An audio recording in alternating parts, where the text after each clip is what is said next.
Welcome to another episode of Puny Couch. Today we got on From the Ceiling. Guys, thanks for being here. Hey, thanks for having us. We're pumped to be here. You guys are a Sarnia band, and some of your latest releases are Lou Dort and Fall Through back in 2025. And then as well, you mentioned you're playing a couple new ones today, GLR and Ghost and Ghouls. Yeah, working titles. But Working titles. Yeah. they're that new, but we want to play them for you guys and debut some. So are those going to be recorded anytime soon? Yeah, we're working on it right now. Plans to make an EP probably sometime in the early spring, summer. Put it out. So yeah. How many songs on the EP? I think like 4 or 5. I think something like that. 4 plus an interlude, maybe. Yeah, 4 plus an interlude. Yeah. Right on. Where do you guys do your recording? His basement. It used to be his basement, and then he joined the basement. What's up? Moved to a bigger basement. Yeah, moved to a bigger basement with more gear when he joined the band. So awesome. Yeah. You guys, so that's pretty sick. Do you do your own mastering and mixing as well? Up until Lou Dort, I was doing all the mixing and mastering. We did Lou Dort with like an actual mix engineer. His name's Gavin Beelman. Shout out Gavin. And yeah, we just think it's like the right thing to do, so I can focus on other stuff rather than just like mixing. And because like if that's not my full-time job, like I'm not going to get much better or anything like that. There's a lot to know with that stuff, right? Yeah, exactly. So it makes more sense for me to spend time like writing songs and stuff like that. So yeah. Yeah, that makes sense. And how long have you guys been together as From the Ceiling? Like, what's your history? I think 2023. Yeah. So like me and Gabe have been in a band since, I don't know, 2021, I think. Yeah. Holland's Hill, shout out. That was the band name? Yeah, that was our first band. And then like we kind of went through a couple of different band members and stuff, and then Baker, Logan, we call him Baker. Everybody calls him Baker. My last name. Yeah, last name. Make note of that. Yeah, he kind of joined towards the end of Holland's Hill, and then we were just kind of jamming, the three of us, and we're like, yeah, this is fun. So kind of kept it going, and then Mark joined Nice. early. Just over a year ago, I think. Yeah, he played our first ever show with us, and then like he actually officially joined the band like around this time last year. Yeah. We needed someone to carry our gear, so we got Mark. Yeah. He paid for our parking too. Yeah, he paid for parking at the Fog Lounge at our first ever show. Yeah, that sealed the deal. Yeah. Nice. How long have you been accumulating like a lot of the recording gear? Because I know there's a lot to obviously. Yeah, I started recording with one of my other buddies, Trevor Forston. We record some stuff with Wrong Cause is our name, and that would have been 3 years ago. We started getting all the mics and the interfaces and stuff, and then these guys brought over a lot more of the gear. Yeah, I had a drum mic kit, and then like a 18 or 16 input interface and stuff like that, and a couple SM57s for the guitar amps and stuff. And, yeah. Once you dive in, it's a rabbit hole, right? Yeah, I just think for us, like putting the money up and investing in gear rather than like spending a shitload of money on like studio time and everything. And speaking of how much gear you guys have, what was the first gear you've ever purchased, whether that's your instrument or any kind of pedal or anything that stands out for you? My dad played in bands, and like he was a bassist too back in the day. Oh, sick. So I kind of just inherited some gear from him. That's it? No, this is the first one that I bought myself. Oh, right. But he gave me like, I don't know, he had like 3 different basses, and he gave me his Squier Jazz to use to start to learn and stuff. So That's awesome. What about you, Mark? I had a Walmart guitar. It was like some kind of blue Strat copy, a little Roland Cube. And then I know my first pedal was a bass Soul Food. I was at like some pawn shop in London, and that's all they had. And I never played bass, but I really like pedals, so I wanted to buy it. That's awesome. Logan? The first thing I ever bought was this guitar, actually. And that fucking Big Muff pedal is the first combo I ever had, and I used just that into the Big Muff for years. That's awesome. So I did. That's all you need. What about you, Gabe? Yeah, I bought my first drum set off an old buddy. Yeah, he played guitar and he just really wanted to jam with somebody, and I tried playing guitar my whole life and couldn't do it. But I tried the drums, and I hit him twice, and I was like, all right, yeah, I'll buy them off you. And it was this old Mars Series Mapex kit. It was like very like retro. It was 90s. It was kind of a garbage kit. Like on the snare, like you literally needed a screwdriver to take the snare springs off and everything. yeah. So you don't see them like that anymore. So, but yeah, that was my first thing I bought. That seems to be the collective is always buying used, Yeah. Oh, marketplace is clutch. especially pedals. I assume, Mark? You're a big pedal. Yeah, I bought a lot of used pedals, a lot of new ones too. Do you ever just buy pedals and then just be like, "Fuck, this didn't work," and then just flip it? No, not really. I kind of keep everything. I got a big collection in the basement. Yeah, Alright. probably 722 pedals, he makes them. I do make my own 72. pedals too. Oh, wow. Well, that's like the name of my brand. Like I make pedals. Oh, right. I got on. 2 on my board. Yeah. I got a couple on Baker's board. Got a couple on mine. Damn, I'll have to check that out. Yeah. 722 is his address in case you wanted to find him. Yeah. That must be a lot of work. Yeah, it's tough, but it gets a little easier as you go. Yeah. What's your most proudest pedal that you've made? I built a big one for Strange Times that was just here. Yeah, it's like a big, what is it? Like a 2-in-1 Univibe and chorus thing. That one was pretty cool. Working on another one for him right now on release, so. Cool. Yeah, were you under an NDA about that? Or? Yeah, maybe I shouldn't have said that. Right on. Well, if you buy new gear, what's your go-to place? Facebook, probably. Yeah, I don't know. I actually regret buying my bass new, to be honest. Like, Yeah. Oh, yeah. I just think they just don't make them great anymore. No matter, like, this is a Mexican one, and it's still like, I went to get it set up by guitar doctor Keith. I don't know if you guys know him. Yeah. And he's like, yeah. yeah, man, the truss rod wasn't even like attached, and it's like I bought this new, and it's like you know, I mean, I guess shout out pickers, but you know, Long and McQuaid now. whatever they want to call Forever be pickers to us. whatever they want to call it. Yeah, it is cool that they you can buy used gear off them now, though. Right? Yeah, it's convenient that you can order from all the other Long McQuaids and stuff too. Yeah. I guess because a lot of times, like, I would go to London. Like, I bought this in London. Yeah. Before, just they have more selection at the Long McQuaid North there. Yeah. So Or yeah, if it's in another store, they'll just ship it right over. yeah.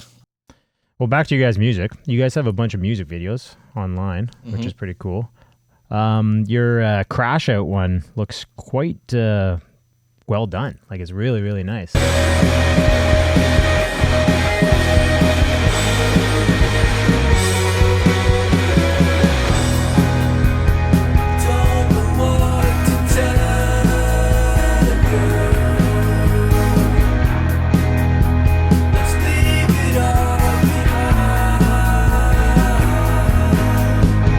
Yeah. Where did you guys shoot that one?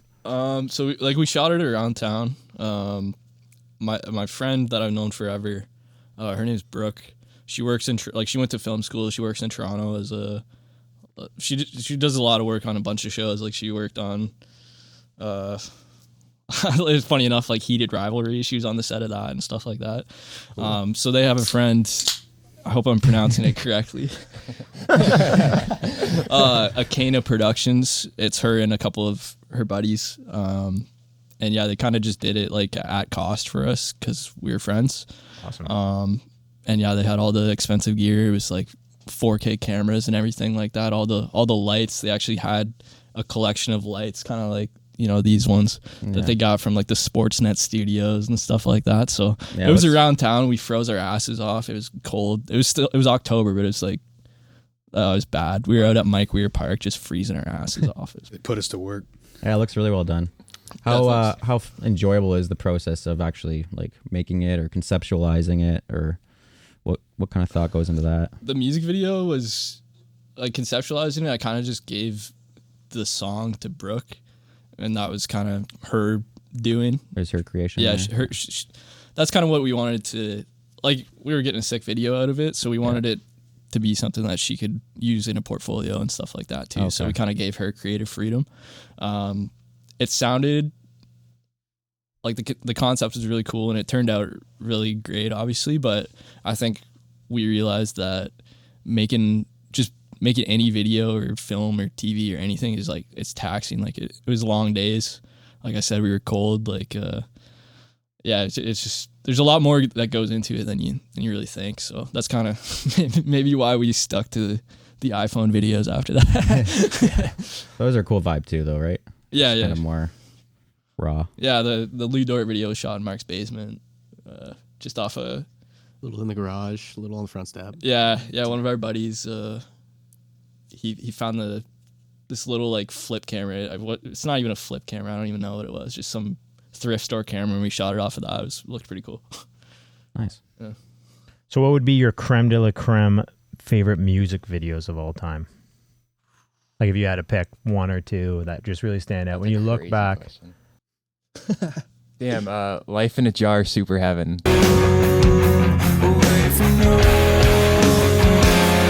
That's a sick video. I feel like ever since seeing that video, we wanted to make one just like it. Yeah, that's facts. Super Heaven's got some good stuff too. I've been obsessed with Stare Into the Void.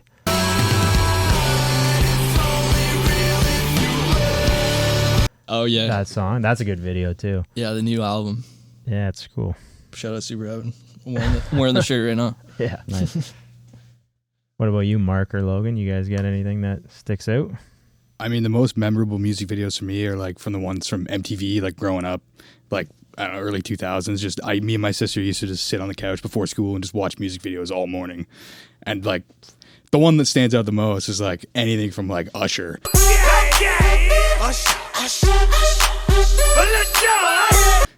Oh yeah. Or Yeah. like Shaggy. I can't even remember the one song that we always saw, but that video was awesome. So I can't even remember what it was. Yeah. Yeah, MTV was huge back then. Even the TV Guide channel, remember that? Like the half screen, and Yeah. then, like there'd just be music videos. Yeah. Be like Chili Peppers. I got a pick now. I've just thought of it. Race for the Prize by Flaming Lips.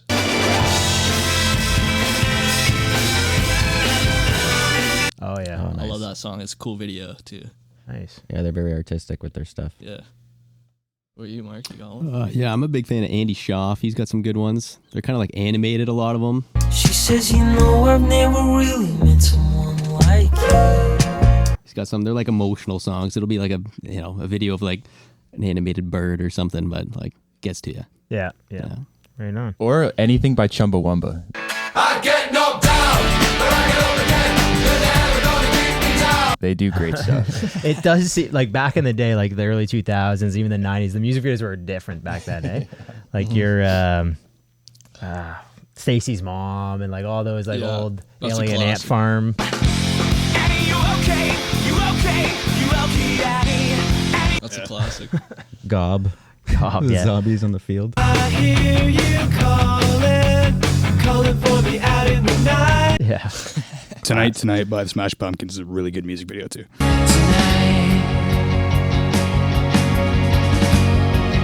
Yeah. Now we're flowing. Yeah. Once you got a couple ideas out, we're going. Yeah, Yeah. they're just nostalgic after a while.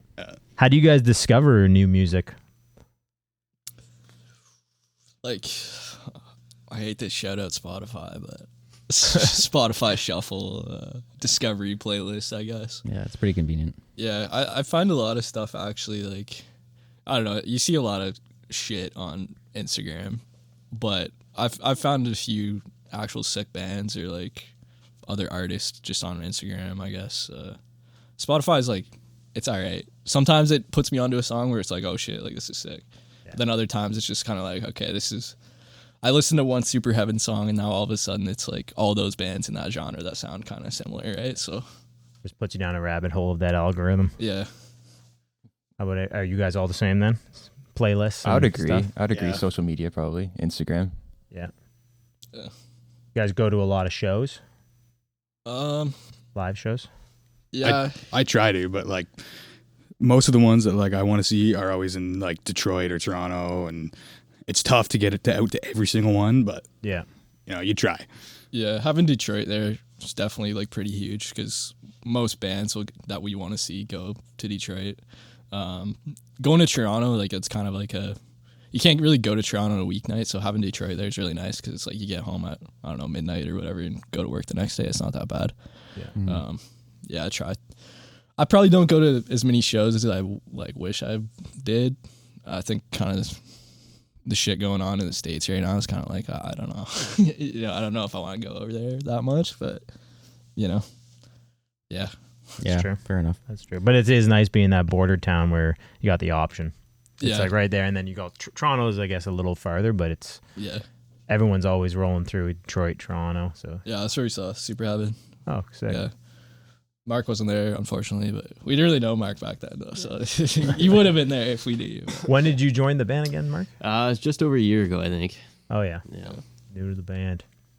Yeah, not really. We've been through a lot, like this lineup now, so it's like Yeah. he's pretty much from the ceiling. Even though we started it, like he's a core member, obviously. So yeah, Right on. yeah. make- I never told that to him before. Having a moment. He needs a new pedal. All right, Maybe, boys. yeah, that heart to heart's a good segue into the next couple songs. Yeah. Let's do it.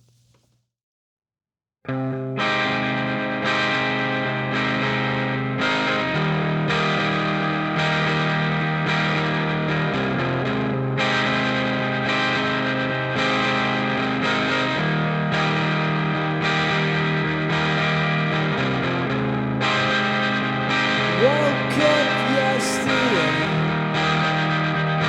you were next to me. I fucked it up again. Don't know what you say.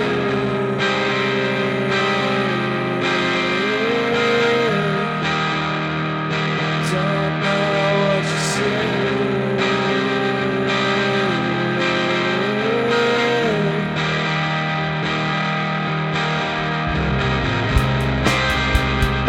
Something in the way speaks of everything. Don't know what to say. Don't know what to do.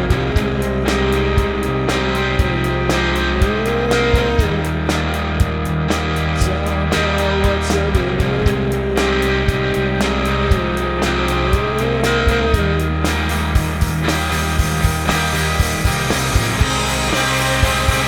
Could I leave it? Don't I really know? Will I see through? Will I leave the city?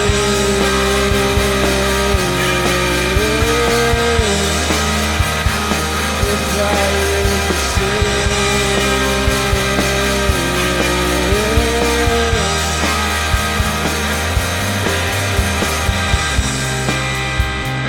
Something in the way feels missing me. Fucked it up again. Don't think I'll be with you.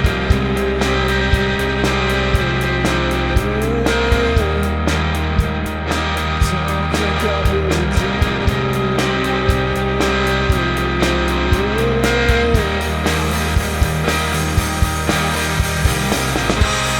Could I leave it all? Don't I really know? Will I see through? Will I leave the city?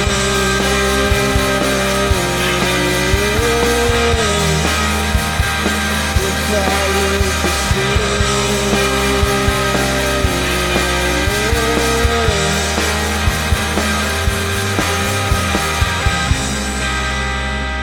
Could I leave it all? Don't I really know?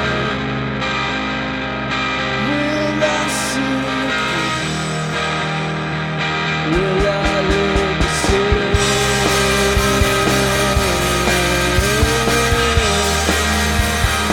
If I leave the city.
So musically, you guys are sounding really dialed in with your tones and your pedals and everything. It's sounding really good. So I'm wondering, what would you say is 3 essential pedals for you? And then also vice versa to that is, what would you say is 3 essential pedals that everyone should have, like as a pedal guy? Well, I know for me, I didn't have like a fuzz on the board before, and then Jack, when I joined, he's like, "You need to get fuzzier." So I got a fuzz, and that's changed a lot. So I got the hoof fuzz. Really like that one. Need a lot of reverb. We play a lot of reverb, shoegazy stuff, so definitely need one of those. Delay's kind of nice too. And I got this modulation pedal, the Mirror House. That one's good for some, little warbly stuff here and there. That's what I like. What would you say though that every rig should have? Everyone? If you the 3 essential pedals that are just staples, you gotta have these 3 things to increase your tone. Definitely fuzz. Yeah, don't want to listen to it if there's no fuzz. Then reverb and delay for sure. Yeah, a little spacey. Right on. And then when it comes to your guys' actual tunes and stuff that's going on within it, is there any specific themes you guys that try to incorporate into your songs when you guys are writing lyrics or even melodies or anything? Is there any meaning behind any of your songs, or? Like I think we're kind of more like vibe based. I don't know. I'm not like the strongest songwriter or anything like that. So usually it just kind of starts with a feeling, and then from the ceiling, it's a good feeling. Oh, they sound strong though. Yeah. Yeah. Thanks. Yeah, I think it kind of just starts with a vibe, and then usually add a melody. It always starts with a Baker riff, and then we kind of go from there. I mean, there's obviously some meaning in my lyrics of what I should say. Gabe's lyrics too. We both kind of write. We kind of share that. Yeah, role. it's collaborative. If he writes something, I usually have to change it a little bit just to like suit my style of singing a little more. But what about GLR? Who wrote that one, and then what's that one about? Yeah, that started with the Baker riff. I wrote that song. It was kind of just because we really wanted to play that song live. We had a show at Mods coming up, so I just kind of came up with something. I will say it's like I don't know. It's not really about really a lot of like anything in particular. I have a pretty like solid relationship, so if I ever have like lyrics that are talking about like heartbreak and shit, like it's not really true. Admittedly. I don't know. One of the lyrics is like wasted like 3rd time this week. I think maybe the winter blues. There's nothing else to do except get hammered with the boys, I guess. So, I think it was kind of around like the holidays too, when you're getting hammered like all week pretty much. Because you have nothing else to do. Yeah, this winter sucks. Yeah, something like that. I don't know. That's a sweet song though. I like your new stuff. It's sounding great. Yeah, thank you. Yeah, that was kind of a shitty answer, but no, it's a good answer, man. It's honest. Yeah. You guys play your fair share of local shows, but one notable one was the Revelry Fest. Revelry, yeah. How do you feel like the festivals compare to like a smaller venue? Do you like it more, or? Like, I'll never forget Revelry sound check and like hearing what we sounded like on that stage. Like, I literally just got goosebumps like thinking about it. Like, I'll never forget that moment. But there's something to be said about like a packed small venue. Just the energy is a little. That's kind of what we like. Like, we like playing off the floor, like when the crowd is right there in front of us. We're not really into the seated arrangements, bar gigs where you gotta the bar gigs where it's like just a bunch of tables, like it's kind of more of a bar than like a music venue. Like we're not really it's all right, but like AJ's, we like AJ's for that reason, because the crowd's right in front of us and stuff like that. So yeah, I don't know, what do you guys think? Well, I feel like there's a lot of pressure when the crowd's not giving the energy. I feel like you have to be like perfect in a way where like, I feel like with us, it's just like vibes. Like, we're just hoping the crowd's into it. And like, if we play it perfect, sick. But if we don't, like nobody should notice anyway. But like, you know what I mean? Like almost gets in your head when nobody's moving. You're like, oh, what? Should I go harder? Yeah. Like I'm never watching bands like critiquing them. Just kind of like, are they having fun? You know what I mean? If they're just standing still and they're playing everything perfectly, like That's not entertaining though. You know what I mean? Yeah. So is there any memorable shows that stand out for you guys? When you look back, like anything that just like, you're like, fuck, that was a good one. Gosh, there's one in London. We did one at Victory Tattoo. We did a show in a tattoo shop. Oh, that's cool. And I'll never forget that one. Just basically because of how hot it was. It was Fighting for so your life. hot. It was like a furnace. Like it was just crazy. The place was packed and just. I remember after one song, I was drenched in sweat, and I thought I played a whole set. So that one was like memorable, like because a sick night, but also like that was probably one of the toughest ones to get through. Yeah, it was also the night before Revelry too. It was like a big weekend for us, so kicked it off with that. It was no joke, like 100 degrees in there, like just too many bodies in a spot that wasn't meant for shows and stuff. Were they tattooing while the bands played? Oh, they should have though. It was after hours, but Yeah. That's cool. As mentioned earlier, you guys just dropped that live performance with Gateway Experience. So we're wondering, what are some of your favorite live performances by other artists of all time? Oh, I think I can. The one that comes to mind, I think Gabe will agree. It's Hum, and they played Stars live on MTV. I forget. Oh, I forget.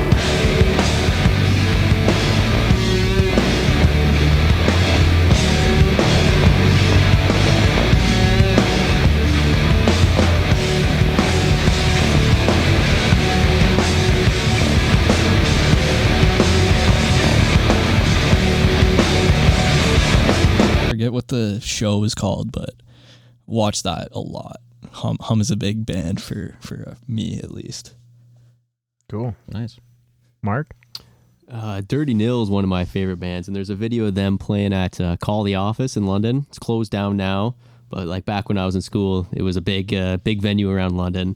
Oh, yeah. And there's just a video of them, like it's a real small place, like probably the size of this basement, and just shoulder to shoulder in there, people jumping off the stage.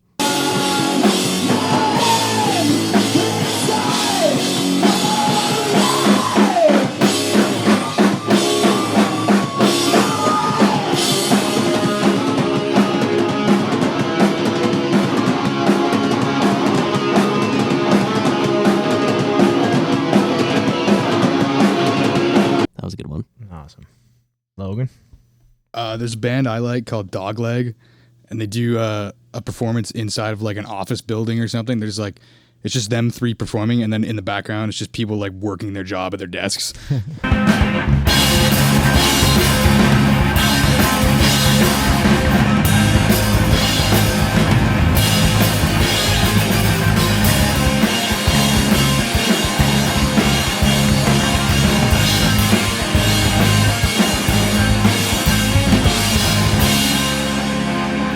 And I think it's like a news company or something like that. I can't remember where it was, but it was crazy.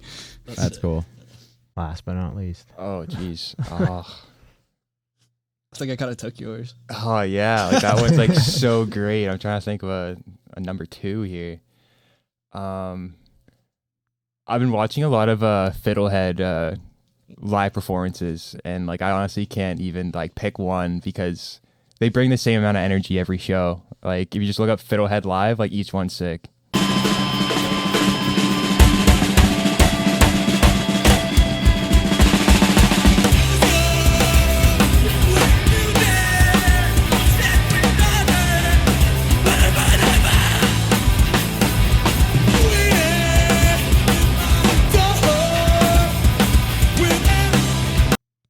Nice. And if you had free reign for a music festival coming to Sarnia, and they asked you, hey, we want you to book, and you got to pick 3 bands, Any bands? any bands in the world. Title Fight reunion show in Sarnia with us.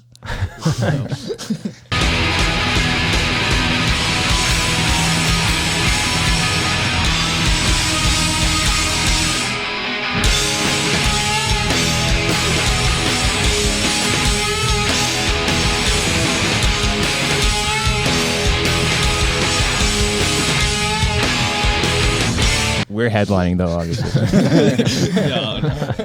No. It would be Title Fight, but Title Fight coming back. That's awesome. Ovlov, they would fit. Yeah, that'd be sick. Ovlov.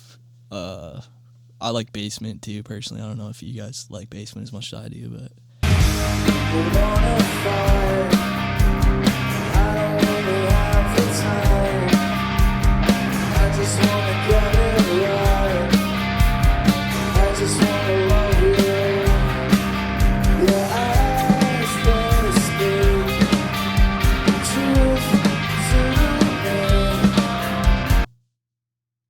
Yeah, who else? Jackson 5. Maroon 5. Any 5, really. Yeah, and then like I don't know. I feel like there's a band called Take 5 or something. Maybe them too. All right. Well, what else you guys got going on this year? Anything coming up that you can? Yeah, we're playing February 27th. I don't know when this is going to come out, but we're playing February 27th at Mods with a band called Absolute Losers. They're on tour from PEI, so that'll be a big one. Got a couple more that I don't know if I should talk about yet. Not just because it's not my place to announce it, but yeah, we're open to playing like out of town right now. I think until we finish our new music, we're kind of refraining from playing in Sarnia too much because we kind of want to make our like EP release show like a pretty big event. And What's some of like your out of town goals? Like whereabouts? Toronto 2026, like that's a must, I think, for us. Like we kind of wanted to do that last year and it didn't quite work out. After like we did a little like fall run, like we played Kitchener-Waterloo, we played London, Windsor. I think Toronto in 2026 we definitely want to. It's kind of about becoming more of a regional band rather than just a Sarnia band now for us, I think.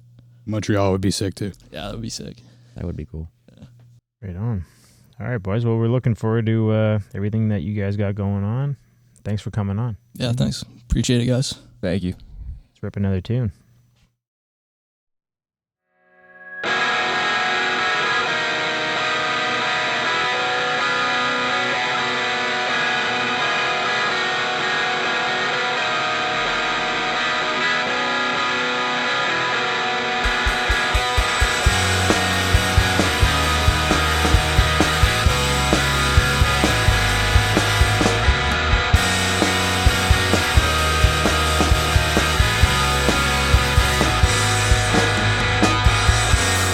Crying